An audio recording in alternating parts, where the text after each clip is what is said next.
What's up, wrestling fans? Welcome to a new series where I review every WWF/WWE pay-per-view or premium live event in chronological order, starting with 1985's WrestleMania 1.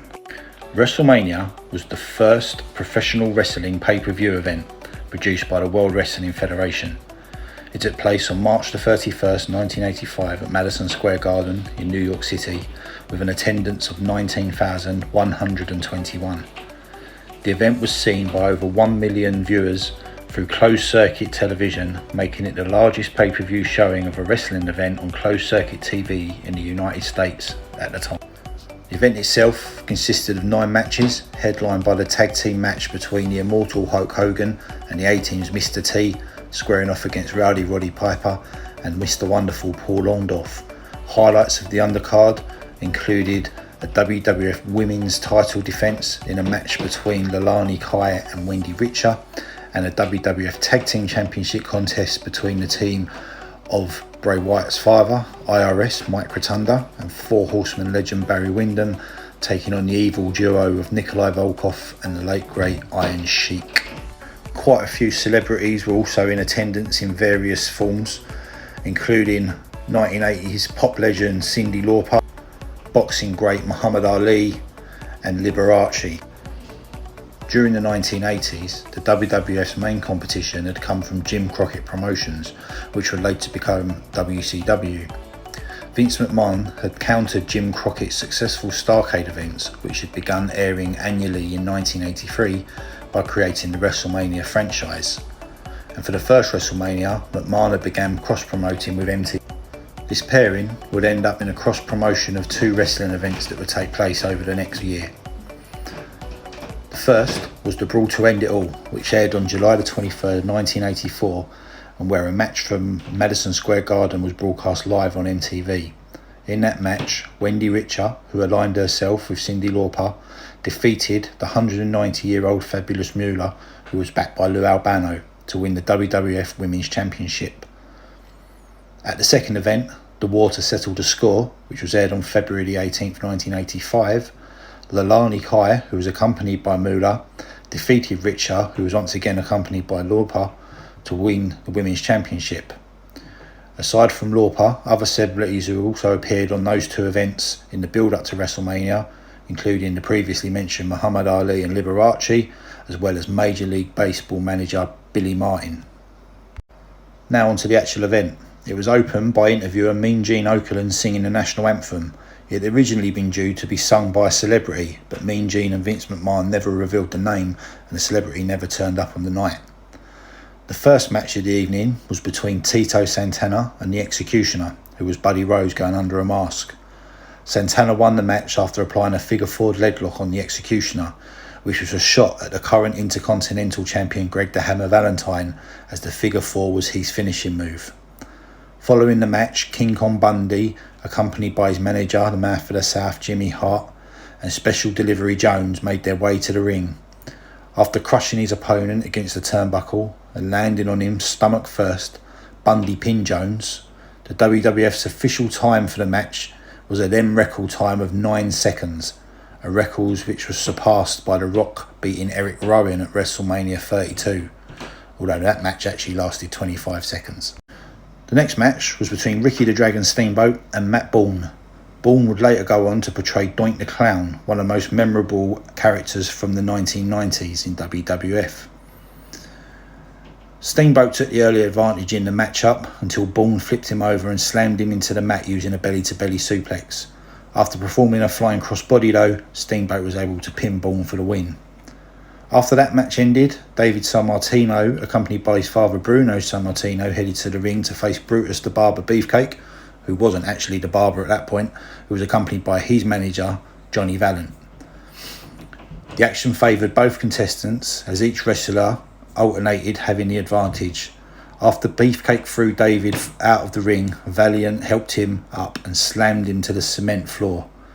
He then pushed Sammartino back into the ring before being attacked by Bruno on the outside. A short while later, the 4-man began fighting in the ring and the match was ended in a no contest. So on to the main matches of the card. The first championship defence of WrestleMania was between the Junkyard Dog and the reigning WWF Intercontinental Heavyweight Champion Greg the Hammer Valentine, who was accompanied to the ring by his long-term manager, the Mouth of the South Jimmy Hart. Junkyard Dog began the match in the offensive position, performing headbutts and punches on Valentine. As the action went back and forth, Hart climbed onto the ring apron where Valentine accidentally hit him. Later, Valentine pinned Junkyard Dog with his feet on the ropes for leverage, which is an illegal manoeuvre in WWF. As a result, Tito Santana ran down to the ring and explained to the referee what had happened, and then the match was restarted. Junkyard Dog eventually won the match by count out as Valentine failed to re-enter the ring. Valentine, however, kept his title, as titles do not change hands on a count out. The next match up was for the WWF Tag Team Championship. Nikolai Volkov and the Iron Sheik, who were accompanied to the ring by classy Freddie Blassie, challenged the reigning champions, the US Express, Mike Rotunda and Barry Windham, who were accompanied by Lou Albano. The US Express dominated the early part of the match until Volkov and the Sheik began to gain an offensive advantage over Rotundo. Rotundo then tagged in Windham, who performed a bulldog on the Sheik. After nearly being pinned, the Sheik hit Windham in the head with Blassie's cane as the referee had his back turned. After Volkov got the pin, Volkov and the Sheik were crowned the new tag team champions, becoming the first people to win a championship at WrestleMania. The next match on the card was the $15,000 Body Slam Challenge between Andre the Giant and Big John Studd. Studd was accompanied to the ring by his manager and would soon to be Andre's manager, Bobby the Brain Heenan. The stipulation of the match was that Andre had to body slam Studd to win the $15,000, and if he failed, he would be forced to retire. After beginning the match in a defensive position, Andre continued with chops and headbutts. From then on, Andre controlled the match, and after weakening Studd's knees with multiple kicks, Andre was able to lift up Studd and slam him to the mat to win the match. After Andre collected his prize money, he started throwing it out to the audience members. Heenan, however, grabbed the bag holding the remainder of the cash and ran back to ringside. As a result of the match, Andre was able to continue his career with the WWF, and his undefeated streak stayed in place. It was now time for the WWF Women's Championship match between Wendy Richter, who was managed by Cyndi Lauper, and Lilani Kai, who was managed by the former champion, 932-year-old Fabulous Moolah. Shortly after the match began, Moolah grabbed Richter as she was outside on the floor, but Lauper saved her from an attack. Kai then performed a flying crossbody from the top rope, but Richter used Kai's momentum to roll up Kai for a pinning position, and with this pin, Richter became the new women's champion. The main event and last match of the evening pitted Hulk Hogan, the reigning WWF World Heavyweight Champion, and Mr. T, who were accompanied by Jimmy Superfly Snuka, against Rowdy Roddy Piper and Mr. Wonderful Paul Orndorff, who had Randy Orton's father, Cowboy Bob Orton, in their corner. The match kicked off with Mr. T and Roddy Piper in the ring, and the two traded blows. Midway through the match, all four men began brawling in the ring, and Muhammad Ali punched Piper in an attempt to restore order. After the match order was restored, Orndorff and Piper had the offensive advantage. As Orndorff locked Hogan into a full Nelson, Orton climbed up onto the top rope to attempt to knock out Hogan.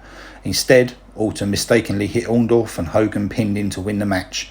In frustration, Piper knocked out the in-ring official Pat Patterson before he and Orton retreated backstage, leaving Orndorff alone in the ring with Hogan, Mr. T and Snuka. Now, this card has really deteriorated in quality over time. Yes, it's the first WrestleMania. Yes, it's prestigious. Yes, it has a lot of history. But quite frankly, it's just a glorified house show. Would I recommend going back and watching it? For historians, maybe. For enjoyment, absolutely not.